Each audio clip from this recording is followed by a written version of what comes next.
Hello everyone.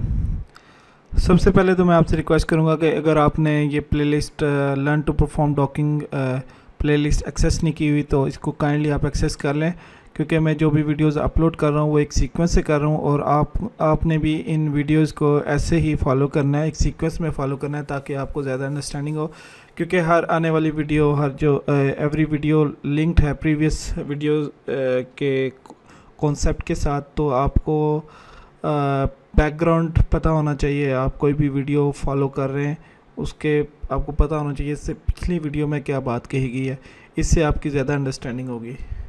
तो आज हमने जो ट्यूटोरियल देखना है वो होमोलॉजी मॉडलिंग है। होमोलॉजी मॉडलिंग एक बेसिकली एक टेक्निक है जब हमारे पास प्रोटीन, जैसा कि हमने प्रोटीन डाटा बैंक में देखा था, हमारे पास डिफरेंट एक्सपेरिमेंटली डिटर्मिन्ड स्ट्रक्चर वहाँ पे अवेलेबल हैं। तो व्हाट इफ़ के अगर हमने किसी प्रोटीन पे काम करना है तो उसका अभी तक जो स्ट्रक्चर एक्सपेरिमेंटली डिटर्मिन्ड स्ट्रक्चर अभी अवेलेबल नहीं है, तो उसके लिए फिर हम उसका एक मॉडल बनाते हैं। वो क्या करती है, वो हमें एग्जैक्ट आइडिया तो नहीं देती जैसा कि हमें एक एक्सपेरिमेंटल स्ट्रक्चर से मिल सकता है, लेकिन हमें एक अप्रॉक्सीमेशन हो जाती है, हमें एक आइडिया हो जाता है कि जो हमारा जो मॉडल्ड स्ट्रक्चर है वो इस क्लोज टू एक्सपेरिमेंटल स्ट्रक्चर होगा। तो हम उसको क्या करते हैं, हम उसका मॉडल बना लेते हैं, बजाय कि हम उसको प्रोटीन पे काम ही ना करें। हम उसको क्या करते हैं कि हम देखते हैं कि प्रोटीन डाटा बैंक में कौन सी प्रोटीन है जो कि हमारी जो क्यूरी प्रोटीन है जिसका हम मॉडल बनाना चाह रहे हैं, जिस पे हम काम करना चाह रहे हैं, उससे ज़्यादा रिजेंबल करती है। तो उस प्रोटीन को जो कि ज़्यादा रिजेंबलेंस करती है उसको हम एज ए टेम्पलेट प्रोटीन लेंगे और उस टेम्पलेट को देखते हुए जिस सॉफ्टवेयर है उसको जो हमारा क्यूरी प्रोटीन होगा जिस पे हम काम करना चाह रहे हैं उसको देखते हुए वो मॉडल बना लेगा उसका। तो अभी हम देखते हैं कि सपोज़ एक सिनेरियो ये है कि हमारा एक प्रोटीन है, हेपेटाइटिस सी वायरस में एक प्रोटीन होती है NH3 प्रोटीएज। वो क्या करती है, वो एक पोली प्रोटीन है, हेपेटाइटिस सी वायरस को की पोली प्रोटीन होती है, इसको क्लीव करती है। अगर हम उस प्रोटीन को जिसका नाम NH3 प्रोटीएज है उसको हम उसकी एक्टिविटी को रोक दें तो हम हेपेटाइटिस सी वायरस के इन्फेक्शन को रोक सकते हैं। तो ये सिनेरियो। अब हमने क्या करना है, हमने NH3 प्रोटीएज का एक इनहिबिटर डिज़ाइन करना है। उसके इनहिबिटर डिज़ाइन करने से पहले हमारे पास NH3 प्रोटीएज का स्ट्रक्चर अवेलेबल होना चाहिए। तो सबसे पहले हमने स्ट्रक्चर देखना है, NH3 प्रोटीएज का स्ट्रक्चर देखना है। अब जो प्रोटीन है, जो वायरस है, इसकी डिफरेंट स्ट्रेन्स होती हैं, क्योंकि एवोल्यूशन होती रहती है कॉन्स्टेंटली, तो इसकी डिफरेंट स्ट्रेन्स बनती जाती हैं। क्योंकि हेपेटाइटिस सी वायरस जो कि साउथ एशिया में जो प्रेवलेंट है वो जीनोटाइप 3 है। तो हमारा इस वीडियो में हम एक केस स्टडी बिल्ड करते हैं, hepatitis C virus NH3 protease जो प्रेवलेंट है साउथ एशिया में, उसकी हमने एक प्रोटीन स्ट्रक्चर रिट्रीव करना है। हम पहले देखेंगे कि अगर उसका प्रोटीन स्ट्रक्चर अवेलेबल है तो हम वो रिट्रीव कर लेंगे PDB में से, अगर वो अवेलेबल नहीं है तो उसको हम मॉडल कर लेंगे। तो सबसे पहले हम PDB में जाके इस प्रोटीन को देखते हैं कि ये प्रोटीन अवेलेबल है या नहीं है।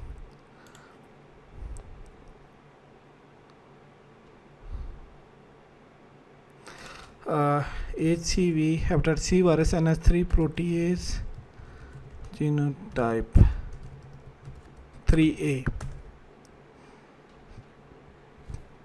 तो अगर ये यहाँ पे अवेलेबल होगी तो ये हमें इसमें बता देगा। इसका कामेरा 1A3A, इसका कामेरिक स्ट्रक्चर तो अवेलेबल है। इसका जो कामेरिक स्ट्रक्चर किसी ने स्टडी की हुई है 1A और 3A के कंबाइन करके, इन दोनों स्ट्रेन्स को कंबाइन करके बनाई हुई है, एक क्रिस्टल स्ट्रक्चर इसका डिटरमिन किया हुआ है। बट हमें प्योरली 3A की स्ट्रक्चर चाहिए, जीनोटाइप 3A का, तो इसमें अवेलेबल नहीं है। हमने इसको देख लिया। तो इस केस में हमें इसका सीक्वेंस चाहिए। चले स्ट्रक्चर अवेलेबल नहीं है, हम एटलीस्ट सीक्वेंस इसका रिट्रीव कर लें। सीक्वेंस के लिए हमें NCBI वेबसाइट पे जाना है।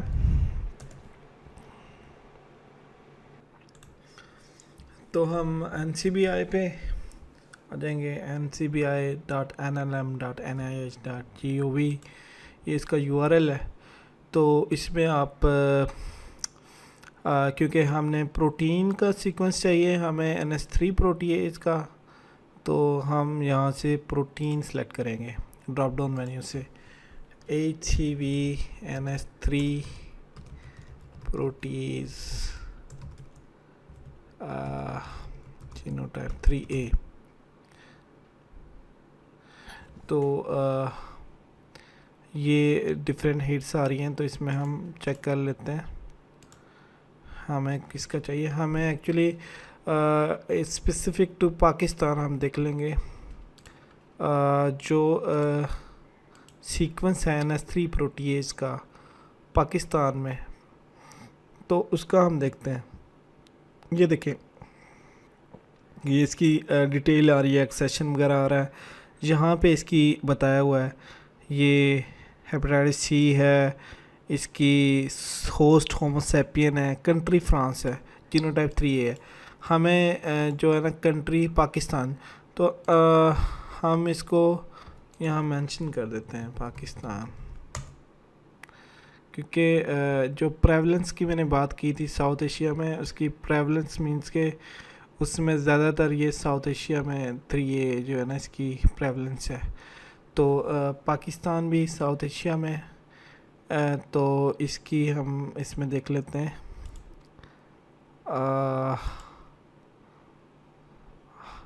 हम एक पूरे फुल प्रोटीन का ये पार्शियल है, पार्शियल हमें पूरी एक प्रोटीन का हम देख लेते हैं। पूरी पोली प्रोटीन होगी इसकी हेपेटाइटिस C वायरस की।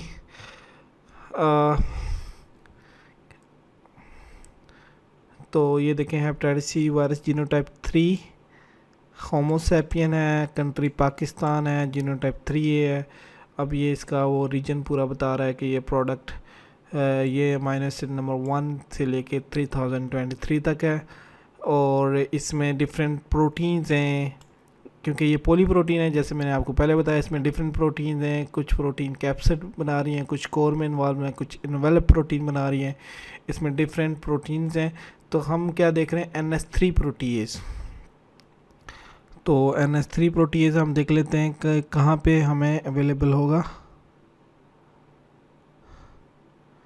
NH3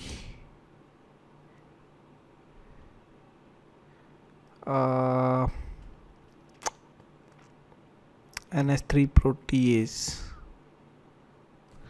इसको हम सर्च कर लेते हैं। NH3 प्रोटीएज ये है।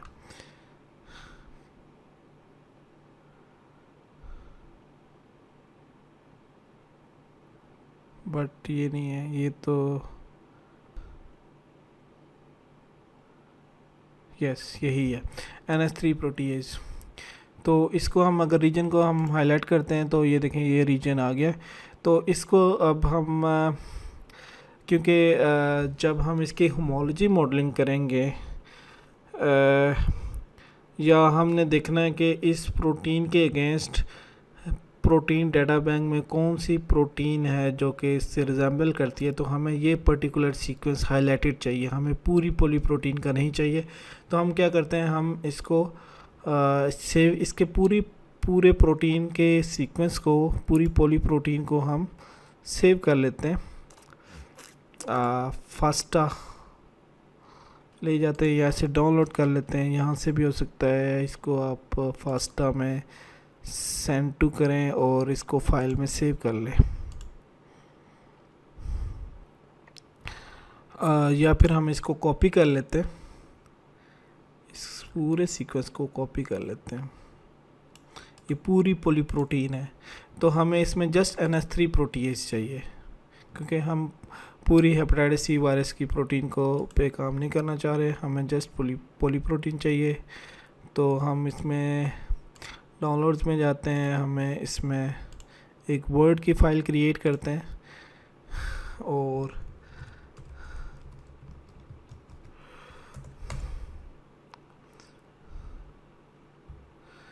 इस वर्ड की फाइल में हम ये सीक्वेंस पेस्ट कर देंगे। हम इसमें जो एंड लाइन करैक्टर होता है, एंटर करैक्टर, इसको ख़त्म करेंगे। ये मैं आपको वो बताऊंगा क्यों हम ख़त्म कर रहे हैं, क्योंकि हमारा जो पीछे अगर हम जाके देखें,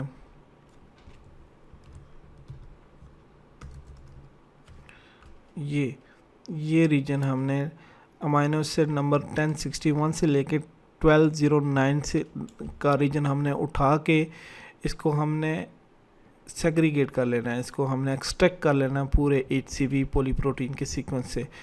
तो इसमें क्योंकि ये भी एक एंडलाइन करैक्टर है, इसको करैक्टर रीड करता है, को करैक्टर को हम उसको रिप्लेस कर देते हैं विद स्पेस। ठीक है, ये रिप्लेस है। एंड लाइन इसका जो होता है वो इसको आप इससे आप इसको डोनेट करते हैं,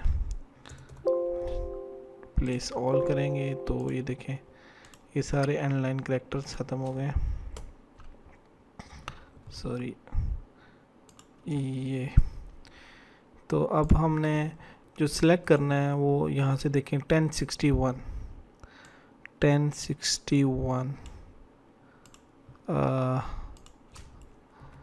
1061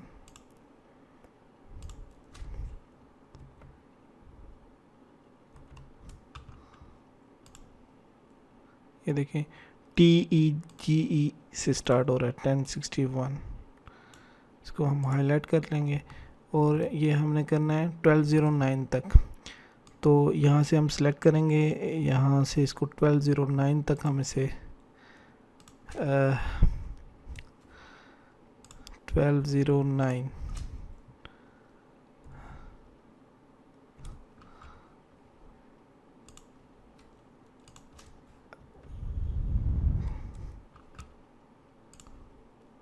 1203 1210 तो ये 8Q तक है। तो ये देखें हमारा यहाँ से हमने देखा तो ये 1061 से स्टार्ट हो रहा है और एंड हो रहा है 1209 से 1209 पे। ये देखें 1209। तो ये जो हाईलाइटेड सीक्वेंस है इसको हम एक्सट्रैक्ट कर लेंगे, इसको हम बाहर ले जाएंगे क्योंकि ये है NS3 प्रोटीएज। इसको हम पूरी पॉलीप्रोटीन से सेपरेट कर लेंगे और इसका जो ये हेडर है इसको कॉपी कर लेंगे, क्योंकि जब हम इसको हम रन करेंगे इसके होमोलॉजी मॉडल बनाने के लिए या इसके सिमिलर स्ट्रक्चर को फाइंड करने के लिए, तो हमें जो है वो एरर देगा। तो इसके हेडर को हमने कॉपी कर लिया और यहाँ पे हम अपनी उसके लिए अपनी अंडरस्टैंडिंग के लिए लिख लेते हैं HCV NS3 प्रोटीएज डोमेन। तो ये प्रोटीएज डोमेन हमारे पास है। तो ये हमारे पास ये सीक्वेंस आ गया। तो इस सीक्वेंस को हम ब्लास्ट कर देंगे। ठीक है, तो ब्लास्ट के लिए हम आप इस पे यहाँ से अगर आप डायरेक्ट ब्लास्ट करेंगे तो वो पूरे पॉलीप्रोटीन के अगेंस्ट ब्लास्ट करेगा, लेकिन हमने जो ब्लास्ट करना है, ब्लास्ट बेसिकली एक टूल है, basic local alignment search tool है, जो कि आपकी जो क्यूरी सीक्वेंस को जो आपने डेटाबेस सेलेक्ट की होती है उसके अगेंस्ट उसको वो चेक करता है और उसके बाद वो अपना रिजल्ट्स दे देता है कि ये आपके क्यूरी प्रोटीन जो डेटाबेसेस में प्रोटीन्स पड़ी हुई हैं उनसे कितना मैच हो रहा है। तो हम ब्लास्ट जो है वो अलग से रन करेंगे। ये ब्लास्ट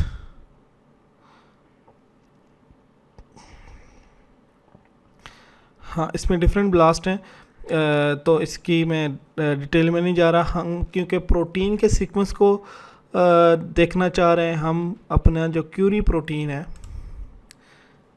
हमारा जो क्यूरी प्रोटीन है ये वाला, इस क्यूरी प्रोटीन को हम इसको कॉपी कर लेते हैं। इस क्यूरी प्रोटीन को हम किसके अगेंस्ट चेक करना चाह रहे हैं? Protein data bank. ये देखें डिफरेंट डेटा बेसिस हैं। अब क्या करेगा, ये query sequence protein data bank के अगेंस्ट रन होगा, डेटाबेस है, ठीक है, रन होगा, और फिर हमें जो प्रोटीन डाटा बैंक में जो प्रोटीन्स हैं जो इनके साथ मैच करेंगी उसको उसके हमें रिजल्ट्स दे देगा। तो हम इसको यहाँ ब्लास्ट कर देते हैं, ये ब्लास्ट पी की टाइप है क्योंकि हम प्रोटीन के सीक्वेंस को ब्लास्ट कर रहे हैं, तो इसलिए इसकी जो टाइप है वो ब्लास्ट पी है। तो ये देखें, ये हमारे पास ये शो हो रहा है 98% क्यूरी कवरेज के उसने कितना सीक्वेंस कवर किया है। परसेंटेज आइडेंटिटी 78% आ रही है। अगर हम इसको क्लिक करें तो ये फ्रॉम एक असेंडिंग डिसेंडिंग ऑर्डर में ये हमारे पास हो जाएगा, फ्रॉम सबसे अच्छा जो आइडेंटिटी होगी वो सबसे ऊपर आ जाएगी, और जो लोअर होगी ये देखें उससे शॉर्ट हो गया है। तो सबसे फर्स्ट वाला अगर हम ले लेते हैं, सबसे ये आइसोलेट, इसको हम लेते हैं, इसके ऊपर क्लिक करते हैं। अब ये क्या हुआ, आपने क्यूरी प्रोटीन को जो है ना वो सर्च किया प्रोटीन डाटा बैंक के अगेंस्ट। अब ये सारी एंट्रीज़ जो हैं ये बता रहा है कि प्रोटीन डाटा बैंक में ये प्रोटीन है, उसकी ये रिज़ल्ट्स हैं, उसके ये जो है वो उसका मैक्सिमम स्कोर है, उसकी ये सीक्वेंस कवरेज है, क्यूरी कवरेज है, और ये उसकी परसेंटेज आइडेंटिटी है, यानी कि कितना परसेंट आइडेंटिकल है, और ये इसका ई वैल्यू स्कोर है। ये स्कोर किस बेसिस पे दे रहा है, उसकी अलाइनमेंट की बेसिस पे। तो जिसका जितना स्कोर अच्छा होगा उतना ही वो अच्छा टेम्पलेट साबित हो सकता है। तो हम मैक्सिमम जिसका स्कोर है, जिसकी परसेंटेज आइडेंटिटी है, जो कि हमारे क्यूरी सीक्वेंस से आइडेंटिकल है, हम उसको आगे टेम्पलेट सीक्वेंस के लिए हम उसे टेम्पलेट स्ट्रक्चर के लिए हम उसे चूज़ करेंगे। इसके लिंक को हम ओपन करते हैं।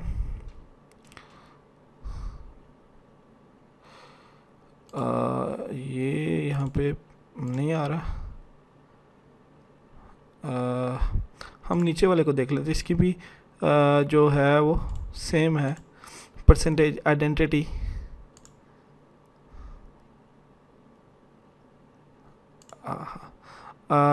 चलें हम ये PDB ID है 4I31, ये PDB ID है। हम इसको इस PDB ID को यहाँ सर्च कर लेते हैं। उसका लिंक वहाँ से ओपन नहीं हो रहा, हम यहाँ से, क्योंकि मैंने पिछली वीडियो में बताया था कि हम PDB ID से भी उसको रिट्रीव कर सकते हैं। ये देखें 4I31 crystal structure of ACVNS3 protease complex with compound 4। तो ये वाला है, देखिए जीनोम पॉलीप्रोटीन आइसोलेट। इसको हम अगर सर्च करें यहाँ पे ये देखें 4I31 आ गया, हाइड्रोलेज इनहिबिटर है। तो इसको अगर हम यहाँ से देख लें, इस लिंक को ओपन करें, देखें अगर ये खुलता है या ये नहीं ओपन हो रहा। तो ये PDB ID 4I31 है। तो हमने डायरेक्ट जाके PDB ID यहाँ पे इसको एंटर किया तो ये हमारे पास आ गया। अब इस प्रोटीन को हम एज अ टेम्पलेट यूज़ कर सकते हैं for modelling our query protein sequence, ठीक है। इसके बारे में मैं ऑलरेडी पहले आपको बता चुका हूँ कि ये देखें इसमें एक लिगेंड भी डॉक हुआ है, और इसमें ये देखें सोडियम भी एज अ कोफैक्टर इसके साथ अटैच है। तो इसको हम अपने पास डाउनलोड कर लेते हैं, और ये वाली फाइल्स PDB फॉर्मेट में, और ये हम आगे उसको यूज़ कर लेंगे जब हमारा डॉकिंग का लेक्चर आएगा, हम उसको उसमें यूज़ कर लेंगे इस टेम्पलेट को। ये आप अपने पास नोट कर लें 4I31, ये टेम्पलेट प्रोटीन हम एज इसको टेम्पलेट ट्रीट करेंगे, और हमारा जो क्यूरी सीक्वेंस है उसको हम मॉडल करेंगे इस टेम्पलेट को देखते हुए 4I31 को। तो नेक्स्ट वीडियोज़ में हम देखते हैं कि हमने मॉडल कैसे करना है। हम एक सॉफ्टवेयर यूज़ करेंगे स्विस मॉडलर, वो है आपको नेक्स्ट वीडियो में बताऊंगा उसके सारे स्टेप्स। तो उसको हम यूज़ करेंगे for modelling our query protein structure. तो इस यहाँ तक आपको आई थिंक यहाँ तक आपको क्लियर होगा। तो क्या था, सबसे पहले हमने देखा कि हमें एक प्रोटीन स्ट्रक्चर चाहिए था जिस पे हमने काम करना था, और वो हमने पीडीबी में देखा, हमें यहाँ से नहीं मिला। तो हमने क्या किया, हमने उसका सीक्वेंस ले लिया NCBI से, उसका सीक्वेंस लिया, लेकिन हमारे पास वो हाली उस प्रोटीएज का NS3 प्रोटीएज का सीक्वेंस अवेलेबल नहीं था।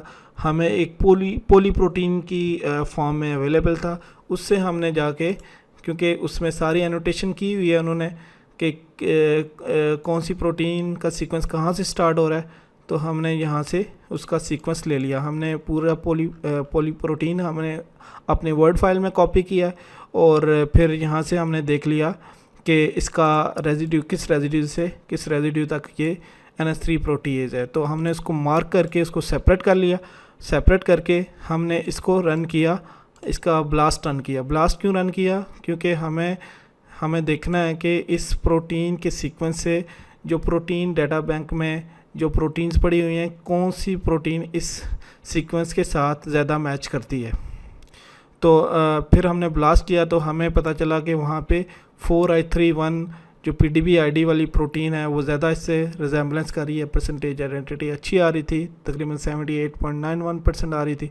तो हमने उसको चूज़ कर लिया, तो हमने इसको अपने पास सेव कर लिया और मार्क कर लिया, तो ताकि हम इसको अब नेक्स्ट जो हम जब अपनी क्यूरी प्रोटीन का स्ट्रक्चर मॉडल करेंगे तो उसमें हम यूज़ करेंगे। आई होप कि आपके लिए ये वीडियो यूज़फुल होगी।